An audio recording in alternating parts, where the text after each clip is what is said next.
All right, I think we have waited long enough. We're starting a little bit late, but I'm late for everything. So I just wanted to welcome everybody to the Data Science Institute here at Columbia University. We're really excited to have this event.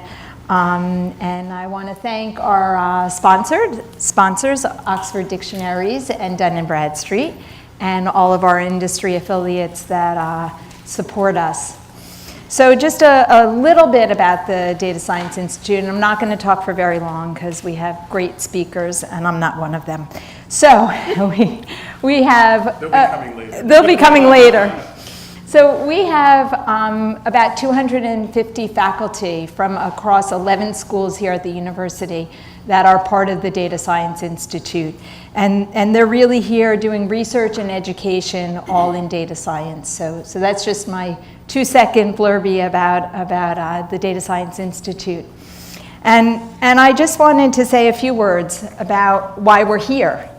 So I've been in this role for about 3 years, and very early on in that, I met Anthony.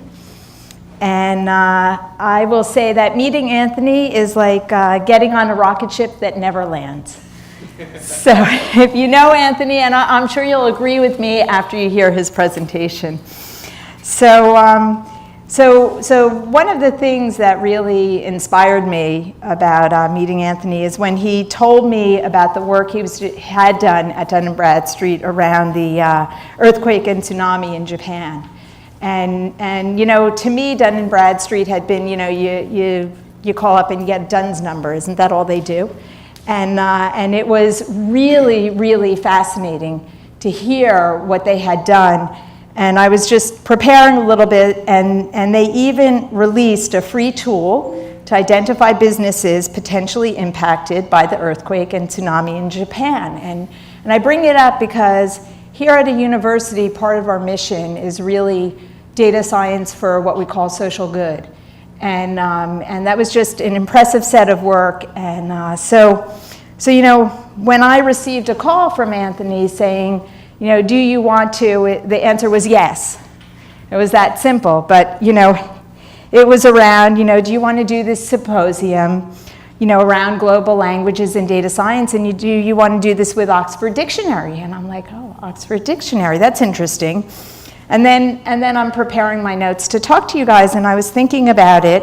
And so it was a very easy answer. And, you know, what was going on? I was processing, and I was understanding the language, the context, the intent, and luckily Anthony probably can speak in a lot of language, but he was talking to me in English, so it was okay. I knew what he was saying.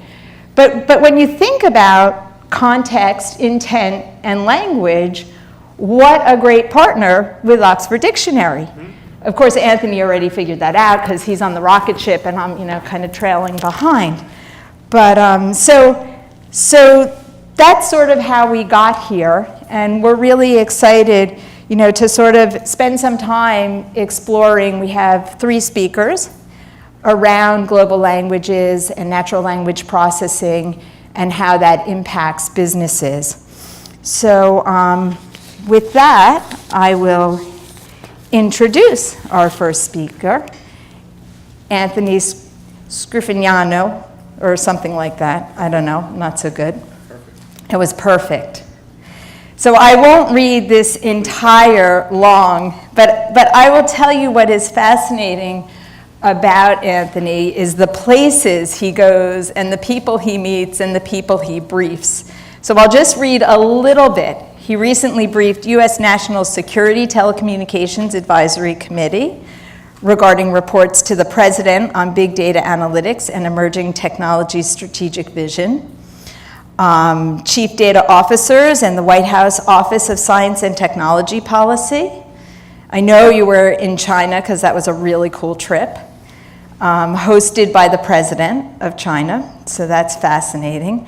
And so Anthony comes with, should I tell them how many years of experience? More than 10. More than 10 years of experience. I never say how many years of experience I have. So with that, welcome, and Thank you can kick us off. Sharon, thank you very much. I would say I'm honored by those words, but that's not enough, so thank you. My heart is in being able to do things like this. I have a personal philosophy. I'm getting a little misty. I'm going on 3 hours sleep, so bear with me. That we should teach something and learn something every day. If you're only teaching, you're becoming slowly irrelevant. And if you're only learning, then you're being selfish. So you got to do both. So I'm sure that we will all both teach and learn in our conversations today. And I can't think of a better place to do it than where we stand right now, where you can sort of feel the pulse of, people teaching and learning. So it's awesome to be doing this. Not so sure it's awesome to be doing this so early in the morning, but I'm really glad that we all made it. For those of us that made it, when people come in, we can just turn and look sanctimoniously at them and then welcome them in the room. That's great.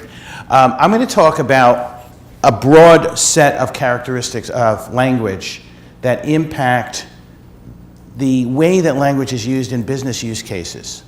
And so there will be 3 speakers here, and if you kind of follow the bouncing ball, you'll see that we will talk about the same sort of space from different perspectives. So my perspective is to start, first of all, broad and talk about how practically language is being used in data science from a business perspective. And then I'm going to show you some of the places where we're doing research in my group around data science at Dun & Bradstreet. So Dun & Bradstreet is all about collecting information about businesses globally. And you think, how hard can that be? Well, 230 countries, different languages, different writing systems. It's being updated millions of times a day. There's different laws in those different countries about the way the data can move and where you have to keep it and how long you have to keep it and who's allowed to give you permission to use it. And and if you try to think about it all at once, it gets incredibly painful. And everybody who uses unstructured data has a story like that. They're all slightly different. So we need to really seriously think about how we process information that's not so easily understood. Our brains do it automatically. We're doing it right now. So every single one of us is born with a neural network in between our ears. Thank God, right? And you just don't think about how you organize information. It just sort of happens. Sometimes you do if you're trying to use a mnemonic device to remember. But I can promise you that no one in this room is thinking about how their shoes feel. Now you're all thinking about how your shoes feel. Some of you may be trying to think about, not to think about how your shoes feel, right? What did your brain do? How did that happen? How did that little program get written? How did you suddenly start paying attention to something that you were ignoring? So there's inputs all the time. Well, organizations are like that too. There's signals that come from social media. There's signals that come from customers when they call into 800 numbers. There's things that get written in blogs, there's tweets, there's all kinds of messaging that happens that isn't words. There's Snapchat, I'm not cool enough to know all of them, so I'm not going to start listing them all, but there's lots of different ways to communicate, and all of this is very rich in context and meaning and also misunderstanding, and so it's very confounding. I have a video, it's very short, that will sort of exemplify, I think, some of the world we live in. I love this commercial. It's a commercial for Berlitz. Those of you who have seen it, please make believe you're seeing it for the first time. Das hier ist mein Sektor. Das hier ist das wichtigste Gerät des Küstenwächters. Das bedeutet das Überlebensradar.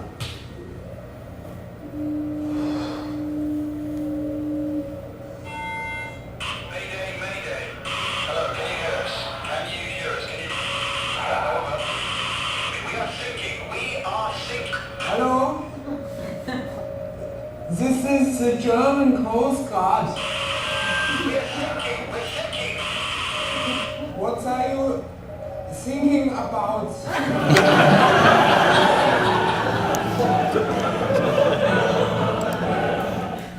Raise your hand if you've been there, right?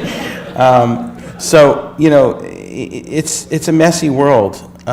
Things don't launch, things don't work, the thing broke, what are you thinking about? I was in a business meeting in China one time, and in China, when you sneeze, it's not an event. It's like if I just scratched my ear, they just ignore it. It's a biological thing. And here we say something. We say, Gesundheit or whatever. I'm in a meeting, I'm in a conference, just kind of important people, and one of my colleagues from China sneezed, and I said, instinctively, I just said, God bless you. And he looked at me and said, God bless you too. We don't we don't necessarily use language the same way. We don't mean the same thing. He thought I was having a religious moment. And the other thing that is we have to be aware of, and so if we're good scientists, we observe the world around us before we start making hypotheses and picking methods and doing all that stuff you do in your dissertation, right? We should probably look at the world around us. And one of the things that we should probably pay attention to is how is information discovered, curated, and synthesized? So your brain, your shoes, right? You weren't thinking about it again. I made you think about it just now, right? How does that happen with computers? And, not too long ago, I think we understood it. Data was on servers, it was stored, maybe it was on a network, maybe, we moved from mainframes to thin clients, which were like dumb terminals. This is sort of vicious cycle of put things out there, bring things in here. Every time we make this shift, we make believe we're inventing something new, and it's just another bunch of words for the same thing that's slightly more sophisticated. I think I get that. I think I understand that. And if I don't, I'm sure he does, right? But now, it gets a little more complicated. So when I was in college, going here, by the way, this is probably what it looked like when people were consuming information, right? They're reading about things that happened in the past, and they're listening to people that are not in the present. I get that. I understand how information is being created, curated, and synthesized. I understand that. And today, it might look something like this. And at first you say, well, it's the same thing. It's just in color, right? But you notice that they're not reading books and papers anymore, and we don't really know if he's texting him about her. We don't really know if these two people are having a conversation. She could be listening to a conference call at work. This person could be doing something to create content that's being used by one of those. We don't know. We don't actually understand how a lot of information is created anymore. And that alone is a little bit terrifying. So we're not talking about the Internet of Things and artificial intelligence and neuromorphic computing and all this stuff today. However, I threw it in, so I guess we are. All of those things are creating data, right? This is creating data. My watch is creating data. My phone is creating data. Every single one of us is creating a stream of data. And a lot of that data is unstructured. By some estimates, about 85% of that data is unstructured. I love this t-shirt. It says there are two types of people in the world. One, those who can extrapolate from incomplete data. I took this picture in a parking lot, and clearly there must be some sort of seagull parking there, right? So if I'm a Bayesian algorithm, I conclude that the next seagull will land in the next available parking spot, right? You can't just use regressive methods. You have to think about what's going on. This is just a random thing that happened in nature, and I don't know. Is there a cart to deliver this thing? So we can't just look at patterns that emerge and say, oh, there's a pattern, let's use it forever. We have to be smarter than that. There's a new message, which is sort of part of an old message. Data, as it's created, comes from this sort of hypergeometric, and don't anybody who's a math person argue with me about whether or not it's really hypergeometric. The growth of data is so large on Earth right now that we've lost the ability to measure the rate at which it's increasing. Anything you read about how much data there is on Earth, it's all wrong. All those slides you see that every day we create 15 petabytes, that's either in the hard drive space or on the internet, or there's no way. How are you going to measure the dark web? How are you going to measure IoT devices that don't store their data anywhere? That Internet of Things that everybody talks about, right now it's pretty much an Internet of Things connected to the internet, right? So all their data still goes back, but when they start becoming autonomous and they start flying, autonomous self-driving cars, and not all that data is going back anywhere. So are you going to claim to me that you can measure all of that and tell me, of course you can't. You're going to claim it, but you can't.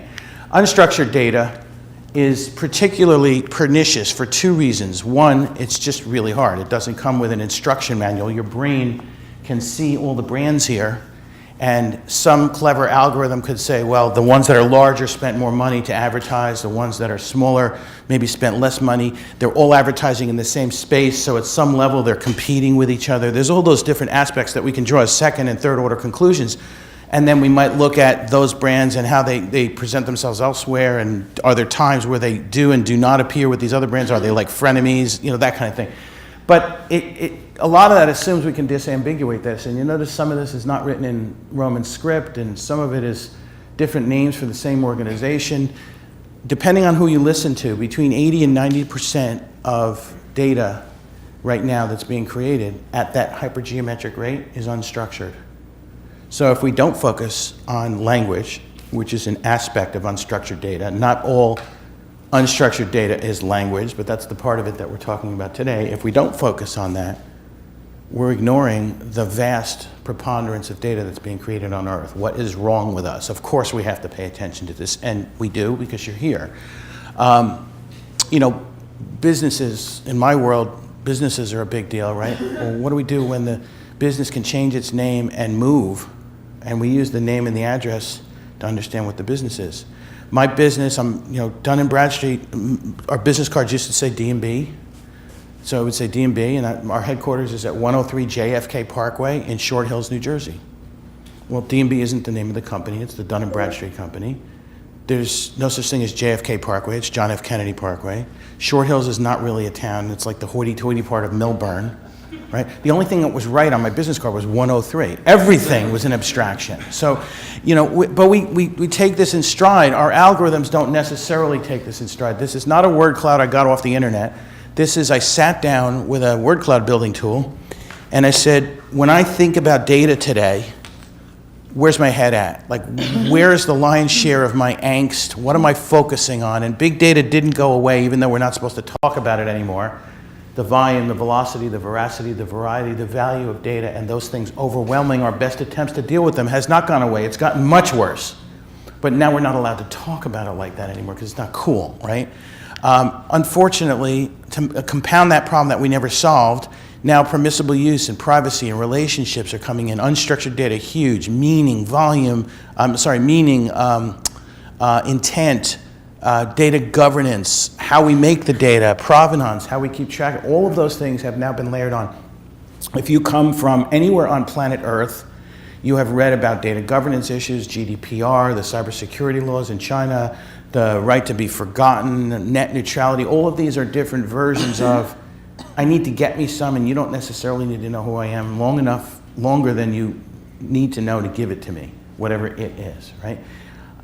Well, then how are we supposed to curate and synthesize knowledge, right? So our fine folks from Oxford, one of the things that they do, and I don't want to steal their thunder, but it's amazingly cool and impossible, and they do it anyway, is to not only keep track of neologisms, new words that come about, but new words that come about in the context of how they're being used and how that context is changing as language is being used. How am I doing? That's an enormously difficult problem. I am so glad I don't have that problem. Actually, I'd love to have that problem, but it's a really, really, really massively complicated problem. It's actually what years ago would have been called an intractable problem, but you do it anyway. You reduce the complexity of it and you do the part that you can. So, when we start out and we talk about social data, we're going to look at social media, we're going to look at social listening, anything that has that word social in it. Everybody doesn't mean the same thing. It's that space out there where people communicate with other people. And they do it in videos, they do it in sound, they do it in all sorts of ways. And we have behind our firewalls, we have a whole bunch of data that already is unstructured. And so we've decided, we made one grand simplifying assumption. It's too big, it's too hard, it's too complicated. We're going to focus on the words first. Now, you might be in another business where you say, you know what, images and video is very important. Sound, phonetic, intonation. Yeah, sure. If I was a lie detector company, or if I was a company that was doing, new media or something, maybe I would focus on some of those. But for us, for the kinds of problems that we're dealing with, we've decided to make one assumption, which is we're going to start with the words. And we keep validating that assumption from time to time to make sure that we're not missing the dispositive threshold where something else becomes more important. But right now, words seem to be pretty important. So there's a lot of new stuff going on. These are the three big use cases that we have. And I think it's very important when you're doing any kind of research to understand what your intent is. If you're just trying to get smarter, that's fine, but say that. If you're going to solve a problem, and usually in the business world, and especially if you work for a public company, somebody sooner or later is going to say, where's this going? Not all research has to be applied at the beginning, but you have to have a roadmap. You have to have a mindset of where's this train going. So for us, the true north is organic growth and decay. When our business is born, when do they die, how do they come into being? If I just shook hands with any one of you and said, would you like to be a business? We're not really a business. If one of us goes on GoDaddy and registers a web domain, we're still not a business because we probably did it on one of our credit cards. If we said to him, give me $1 now and then we'll do something for you and then tomorrow give us $10 when we give it to you, we're a business in the eyes of the law. Do you expect that to be in any database? Of course not, right? So how do you get the heartbeat? How do you know when there's a new restaurant in your town? You drive by and you see it. Somebody tells you about it. You read about it. You hear about it. Well, that's the equivalent of that. That's organic growth. And the flip side of that, how do you know when they're gone? Because they don't always tell you. Fraud and malfeasance is really cool. We sometimes use the word malfeasance because we like big words, but seriously, because fraud has a legal definition. In many parts of the world, the definition is some version of you have to do something wrong and get some economic benefit from it. Good morning, Ida. Everybody say good morning, Ida. Not in a while. No. I'm sorry. I looked right at you. I know. I'm sorry. It's the second time in my life I've started a presentation. I looked right in her face. I couldn't ignore. So, bad guys, when they come and lie to us, they haven't gotten any economic gain yet. So it's technically not fraud. And if I call it fraud, it's slander. So we have to have another word for it. Here's the weird thing. If somebody's coming to us to lie, let's say they're committing identity theft or they're trying to lie about how big their company is or how well they pay their bills or whatever, when they come to us and lie, they have a specific intent. They're trying to establish the provenance to then go to somebody else and get favorable credit terms or order things and not pay for them or whatever, right? So it's sort of like proto-fraud. Now the smartest, most pernicious bad guys, when you watch them, the first thing they do is they change their behavior. Well, if you model how you see them behaving and try to learn from it, you'll be modeling how you know the best of them are no longer behaving. It's an observer effect. It's really cool. So what we have to do is we have to look at the environment that they might run into, and then we poke them and we see where they go. Or we have to look at the place where they're operating, and we have to look for what we call anisotropic regions, these little lumpy parts of behavior that are not like the rest. And then we say, well, we're going to pay more attention over there. There's more people sitting over here than over there, so I'm going to look over here for a bad guy because it's not just based on volume, though. It's based on behavior. And then personal identity. This is getting wackier and wackier as the world continues to turn because the problem didn't go away. There's many people named John Smith, right? And there's many people who, Ann Taylor is not a person. It's a store, but there's probably somebody named Ann Taylor. The Ann Taylor the store is named after, isn't a real person, right? So there's just crazy. And then we also have situations where one person could go by more than one name. So Steve could go by Steve or Steven or Jerry, and we don't know. And then, I could have a persona. I could be Sockman24 on Twitter, and if I don't tell you, you don't know. By the way, I always use that example, Sockman24, and somebody on my team once found a store named Sockman, and they were convinced that I was somehow involved with it. So once we have our sort of true north, then we look at the skills that we're going to need. Well, if we're going to look at unstructured data and see if it's talking about businesses, we need to be able to extract entities. That's really hard, but my friend Sidip over here already helped me solve that problem. So we're really good at entity extraction. Understanding person in perspective is a lot harder. This is like when we say, every time I walk my dog past my grandfather, he pees on the grass. I'm waiting for it, right? So how do we make that connection? And so understanding person and perspective, and especially the fact that grammar is not always correct. In fact, grammar is often incorrect in the written word, especially when it's unedited. And then sentiment attribution and sentiment clustering or content clustering. So think about what happened when United Airlines unfortunately had that incident. Well, first of all, United Airlines didn't have the incident. A partner airline of United Airlines that had United written on their plane had the incident.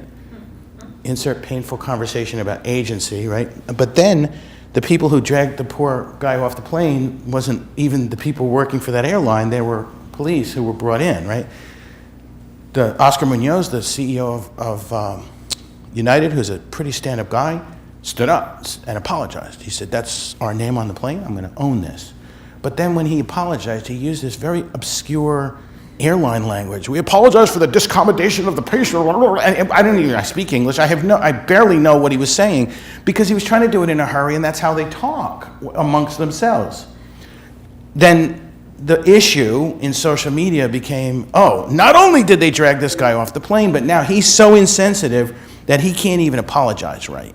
And he got it. He got the message. And right away, he came back out and he said, let me say that again. And I'm going to say it in English this time. And he apologized in a more like approachable way. But then the second apology was seen to be insincere. So now the world knew what he was saying and they didn't trust him. So I think he then hired an apology coach because his third apology was like a classic form. Here's what I did. Here's how I think it impacted you. Here's what I'm going to do to avoid it happening again, and I'm very sorry, right? He had that formula. There's a magic formula for apologizing publicly. I've been trained in this, right? Not at Dun & Bradstreet. And so he did that, right? And then everything kind of died down. And by the way, the stock had done this and done that, right? So not that that's why he did it, but there's very real impact to this for a big public corporation. That wasn't the end of the story. There was another cluster of people saying that guy that they dragged off the plane was a Chinese guy, and United Airlines is racist. And how dare they? And everyone in China should not fly United. The problem is they were saying it in Chinese social media, in Chinese, in a language where you don't put spaces in between the words, and United isn't called United. So trying to connect that was a lot harder. And by the time they kind of figured out that those arrows were being, drawn from the quiver, it was too late, because you can't apologize a week after somebody said something. Now you look lame.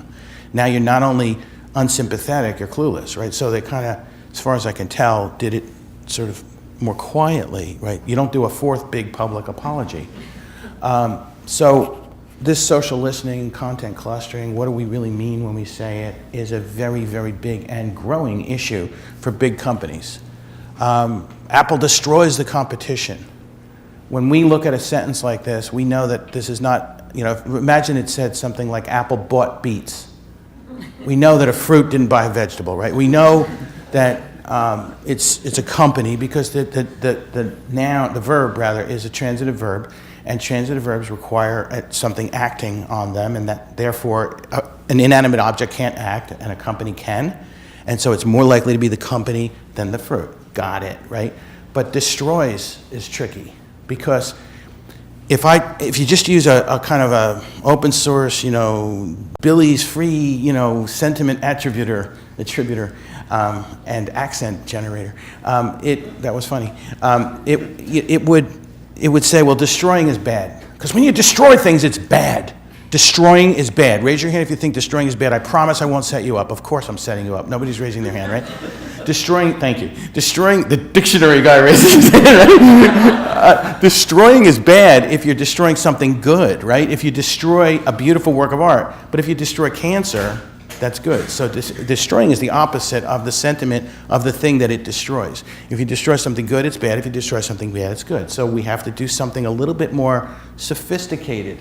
And then what if it said that in Russian? Now, Apple, Apple could, I'm not going to try because I know there's several native speakers of Russian here, but it's a little more complex to know about the company here. And there's also a context of a party, a political party. And so this same sentence just got another nuanced version of more complicated. And welcome to the world of the earth, right? Everything isn't written in English, everything isn't grammatically correct. And then we have sort of these problems. So we know the use cases, we understand what we're trying to do. When we see something like Lyft is said to hire Catalyst as Uber's rival, right? Is Lyft spelled wrong, or is that a new company? And the first time you see it, you have to say, well, the orthographic variation is so egregious that it's unlikely to be done by accident. Let's all say that together. The orthographic.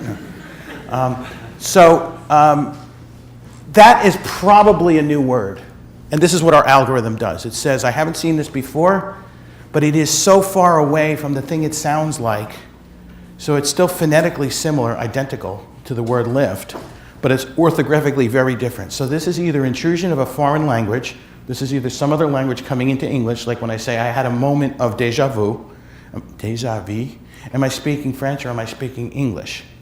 I'm speaking English, and I used a French term, which is also using it. That's another type of confounding characteristic. But this one here, I don't know what it is, but I know I haven't seen it before, and I know it's probably not what it seems to be, so I'm going to put it over here, and I'm going to curate it. I'm going to look for other examples of this being used as a proper noun. Now, especially here, it's at the beginning of a sentence, so the fact that it is capitalized doesn't necessarily tell me that it's a proper noun. And that's, by the way, in English, which is a language where we, at least for the time being, capitalize things until all the millennials get out of school. Catalyst, same problem. Uber, is that German or English? And Uber happens to be something I know about. And now if I said Uber has made an uber bad move, now I'm using the word Uber twice, and I'm using it differently. I'm a fan. I'm a huge fan. I greatly admire the work that's being done with the Watson analytic platform in cognitive computing. And they do a lot of natural language processing. I had an opportunity to speak to Watson, like the core of Watson one time. And one of their chief engineers was standing behind me. I could see his reflection in the screen. He said, "Do you want to talk to it?" And I said, "Of course."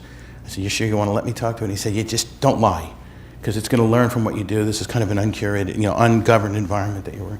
I said, "Okay." And he said, "And it might take longer because we don't have time limitation." I said, "That's fine."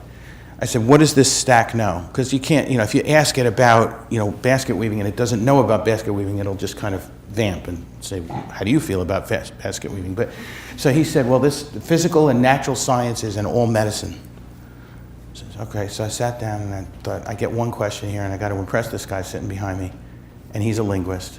So I said to Watson, "Why do birds fly south in North America and north in South America?" And now that's evil, because there's two predicates, right? And the word north and the word south are used in both predicates in different ways. So it's its own logical contrapositive. It is a nightmarishly difficult thing to parse, even though your brain can do it.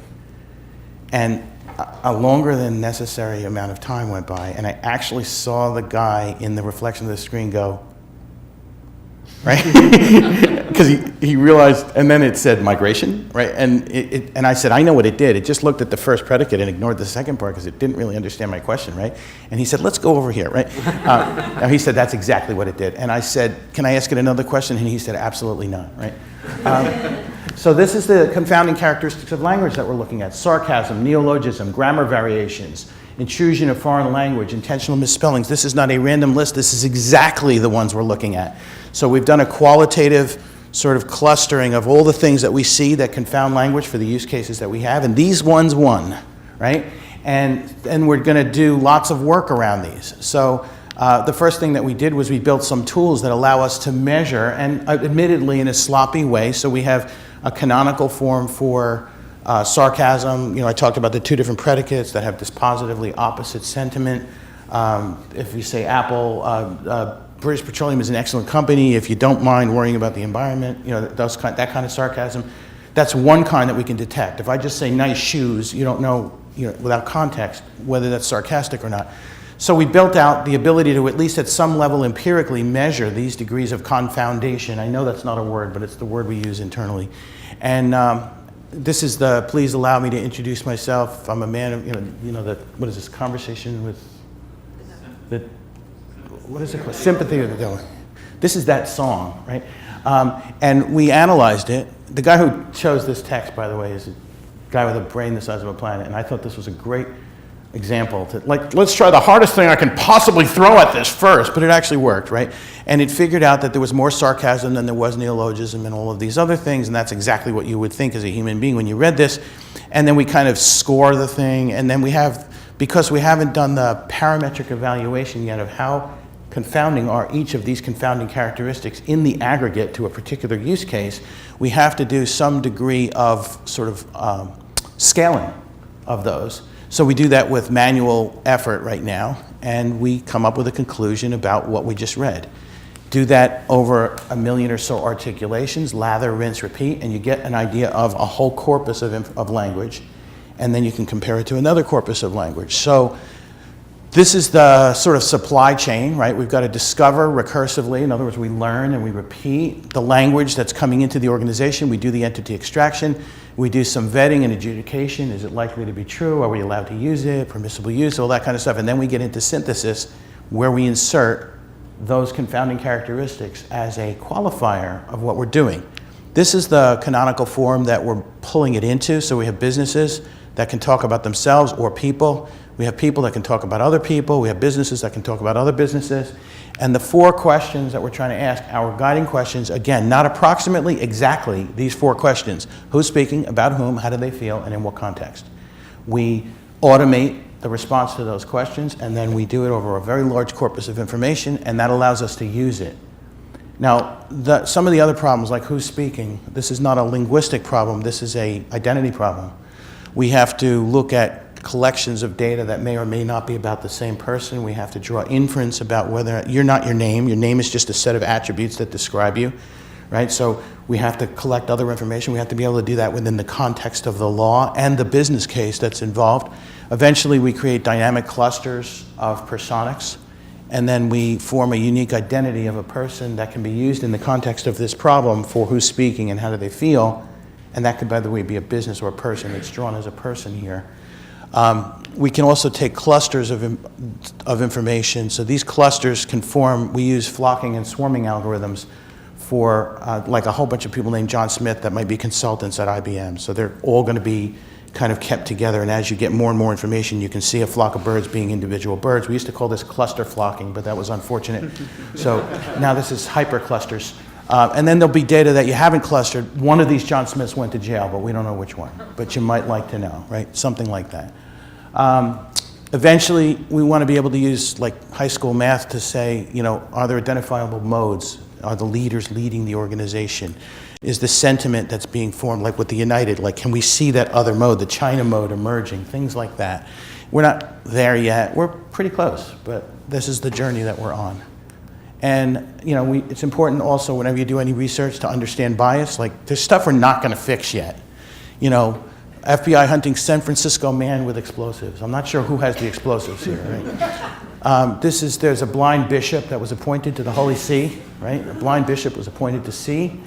You know, all of a sudden this guy who speaks English starts speaking French. Here's all the different ways to spell Gaddafi, right? We're not going to fix it. He can fix that problem. Where are you? He can fix that problem. Actually, I got this from you a long time ago. I got the idea. This was from ABC News. And, you know, a famous imposter charged with being an imposter, right?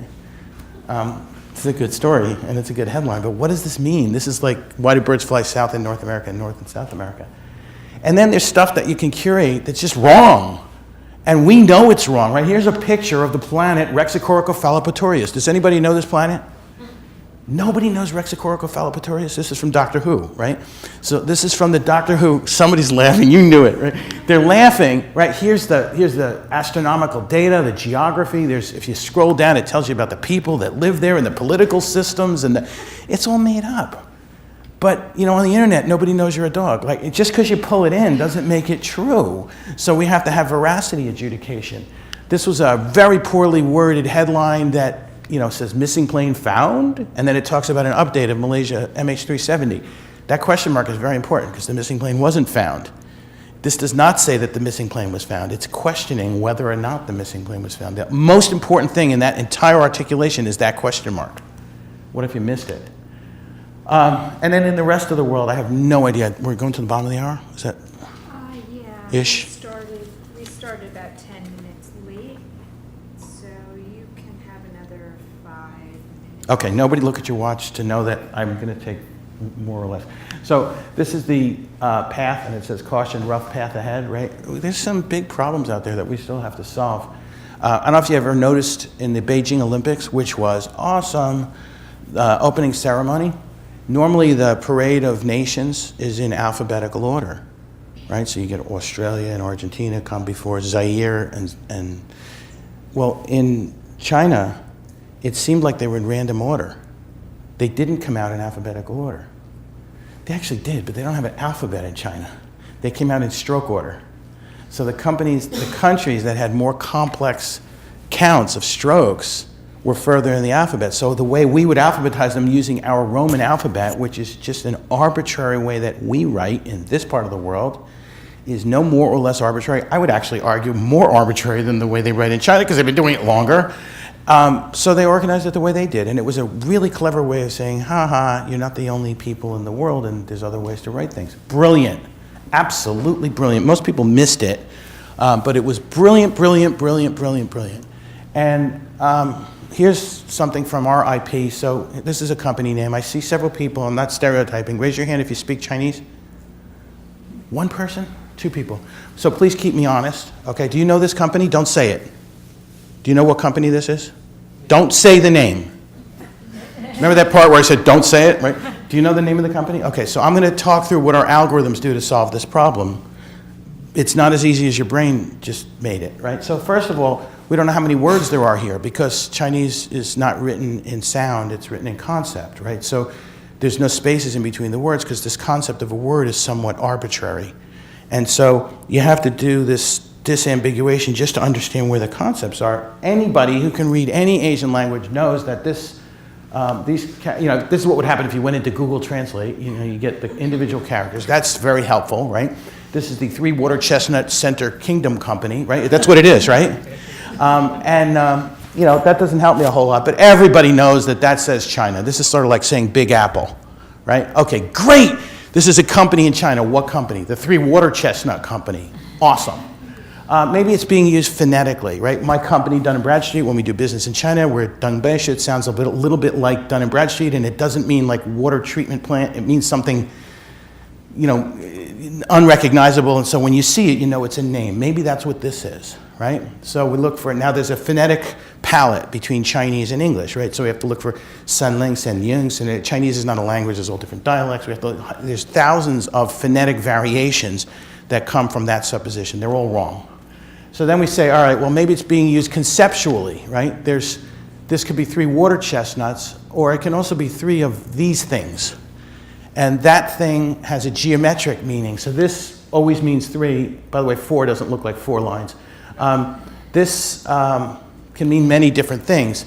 Because I saw grass up here, I assumed it was a food word. But if I look at it as a whole complex character, this can be sort of this shape. And now I have a rhombohedral shape. I have help me out, polyhedron. I have a rhombus. I have a parallelogram. Thank you. I'm going on very little sleep. We have a geometric shape, right? Well, the Three Rhombuses company is no longer doing business, so we didn't find them. If I spin this thing, it turns into a diamond. And now what happens is I cross the dispositive threshold. There's lots of companies that have diamonds in their name. I'm thinking of Paul Simon, diamonds on the soles of her shoes right now. But this 3 diamonds takes me the other way. It's like searching for the word the. There's lots of companies that have it. That didn't help. Maybe this is Japanese, because they can also write in these characters in Japan, but instead of calling them Hansu, they'll call them kanji. And now in kanji, they speak Japanese in Japan. So did anybody here speak Japanese? Awesome. I actually knew both of you speak Japanese. So this is obviously sanhishi, right? Now, sanhishi would mean 3 water chestnuts. Actually, it wouldn't for the same reason, but the problem with Japanese is there's more than one reading of each of the characters, and so we have to look for sanhishi, sanhishi, all those different phonetic combinations with the 2 different phonetic palettes between English and Japanese. That doesn't go anywhere. If this is a diamond instead of a water chestnut, it's like Caribbean and Caribbean or tomato and tomato, the reading changes. And so now it changes from hishi to bishi. And then the most wacky grammar rule I've ever heard in any language, of all the languages I know, when you count in Japanese, you count ishi, ni, san, shi, unless you're counting long, thin things, which nobody seems to understand why. They have a whole separate set of counting words for beer and magic markers and people, right? And so instead of being ishi, ni, san, they sound nothing like it's hitatsu, futatsu, and mitsu. So this is obviously Mitsubishi, right? That's how hard this is. Did I lie? Did I lie? Your brain did all of that in an instant. And by the way, if you didn't know the company, you would think it was the Sunlink company because you wouldn't have the context to know anything except it's a big company and everybody knows it. See the 3 diamonds, right? This gets way harder when you start introducing other languages. So this is the multilingual disambiguation problem. Now we have this same kind of thing I just described going on, but in multiple scripts, in Korean, in the Roman alphabet. Some of these things are phonetic. Some of these things are about the region of Kawasaki in Japan that has nothing to do with the company of Kawasaki, and so on. And if you think that this is painful, you're at Columbia University and there's a Columbia bookstore, and try and figure out whether that's a separate business or part of this university. This is a massively non-trivial problem. So looking ahead, we have a roadmap. We understand the work that we have to do. We understand that we've kind of done the things that they're not quite low-hanging fruit. I hope you don't feel like any of this is low-hanging fruit, but there's certainly plenty more work to do. There's plenty of room in the water. There's a lot of work. You could make a whole career. You could get an honorary PhD by solving some of these problems empirically. This is a really, really, really, really, really difficult and challenging space. This is our next step. This is from our lab. This is what we're working on right now, which is to do the parametric evaluation of those confounding characteristics, do some sort of factor analysis on the degree to which they impact the use cases. And these are example sources and how it might play out to allow us to compare theoretically. We're not actually using these sources, and these are obscured. So the New York Times, Twitter, and let's say our customer feedback, you would expect the New York Times, because it's edited, to have better grammar and better punctuation than, let's say, Twitter. You would expect Twitter to have more neologism. You would expect there to be more sarcasm, right? Is covfefe a word or not? Beat ya, right? And do you pronounce the V? Anyway, so these are, this is the way that might play out if we were trying to compare sources to decide which one to pursue for a particular problem. This is just from the rest of the world, right? So content clustering, when you the thing I talked about with United Airlines, to take the clustered sentiment, mean clustered sentiment of a massive corpus of data. Anybody tells you that they're doing that really well, you might want to ask a few questions before you write a check, because this is massively complex and fraught with, it's not gilded in iron. Opportunity for really screwing it up royally. This is just thematic coding, right? That's a qualitative method for years.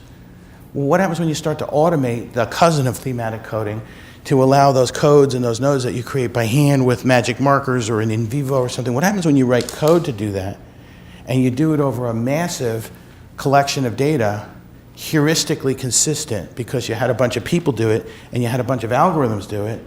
And I don't know, I know some people in the room where we're talking about maybe being able to do that for some massive social good. I'm not going to look at anybody right now.